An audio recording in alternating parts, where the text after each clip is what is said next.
గంటికలు మోగినప్పుడు నిమిషాల్లోనే అక్కడి పరిస్థితిని అదుపులోకి తీసుకురావడంలో సింగరేణి సహాయక బృందాల పనితీరు అమోఘం. వరదలు, అగ్ని ప్రమాదాలు సంభవించినప్పుడు మేమున్నామంటూ వారందించే సేవలు అనిర్వచనీయం. అలాంటి సింగరేణి సేన ఉక్రెయిన్లో జరిగే 8వ అంతర్జాతీయ మైన్స్ రెస్క్యూ పోటీల్లో మన సత్తా చూపనుంది.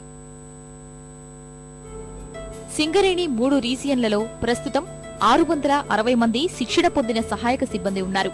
గనులలో ప్రమాదం జరిగినప్పుడు, విషవాయువులు వెలువడినప్పుడు తక్షణమే అక్కడికి చేరుకొని పరిస్థితిని అదుపులోకి తేవడం, సహాయక చర్యలు చేపట్టడం వీరి బాధ్యత.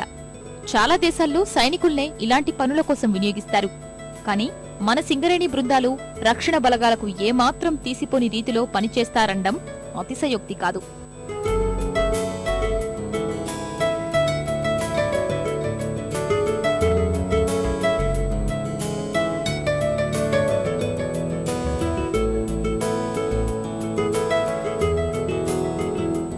ఈవెన్ వాటర్లో మునిగిపోయినటువంటి వ్యక్తులు కూడా మా రెస్క్యూ టీం వాళ్ళు కాపాడిన సందర్భాలు ఎన్నో ఉన్నాయి. కోల్ ఇండియా లిమిటెడ్లో కూడా కంటిన్యూస్ మేనర్ బరీ అయినప్పుడు మన టీం వాళ్ళు వెళ్ళి 30 రోజులు దాన్ని రికవరీ ఆపరేషన్ చేసి దాన్ని చేయడం జరిగింది.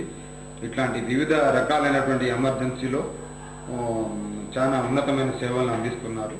మన బయట జరిగేటటువంటి యాక్సిడెంట్లు, ఇనాండేషన్స్ కానీ, ఫైర్స్ కానీ, building collapse, train accidents, road యాక్సిడెంట్స్లలో ఇప్పుడు మనకు ఈ ఆపద్బాంధ మన ఆర్గనైజేషన్ అంటే మన సింగరేణి రెస్క్యూ డిపార్ట్మెంట్ ఎక్కడ కానీ యాక్సిడెంట్ జరిగిందంటే ఫస్ట్ ఆఫ్ ఆల్ 108 కాకుండా మన రెస్క్యూ సర్వీసెస్ కు ఫోన్ చేయడం జరుగుతుంది. ప్రపంచవ్యాప్తంగా ప్రతి ఏటా గనుల రక్షణ దళాల సత్తాను పరీక్షించేందుకు పోటీలు నిర్వహిస్తుంటారు. సింగరేణి బృందాలు ఇప్పటికీ 3 సార్లు ఆ పోటీల్లో పాల్గొని అత్యుత్తమ ప్రతిభ కనబర్చాయి. బోలెడు బహుమతులు గెలుచుకున్నాయి. ఈసారి పోటీల కోసం 660 మందిలోంచి 9 మంది సభ్యుల్ని పోటీలకు పంపేందుకు ఎంపిక చేశారు. వీరందరికీ కరీంనగర్ 8 ఇంక్లైన్ లో 40 రోజుల పాటు కఠోర శిక్షణ ఇచ్చారు. ప్రతిరోజు సూర్య నమస్కారాలు, పరుగు పందాలు, ఈత అభ్యాసం, 3 గంటల పాటు 15 కిలోల బరువున్న BG4 అనే అత్యాధునిక పరికరాన్ని భుజాన వేసుకుని సాధన చేయడం, సహాయక చర్యల్లో వాడే పరికరాలు సక్రమంగా ఉన్నాయో లేదో తెలుసుకునే చెంచ్మెన్ కాంటెస్ట్, ఇంజనీరింగ్ విశ్లేషణ వంటి పలు అంశాల్లో తర్ఫీదిచ్చారు.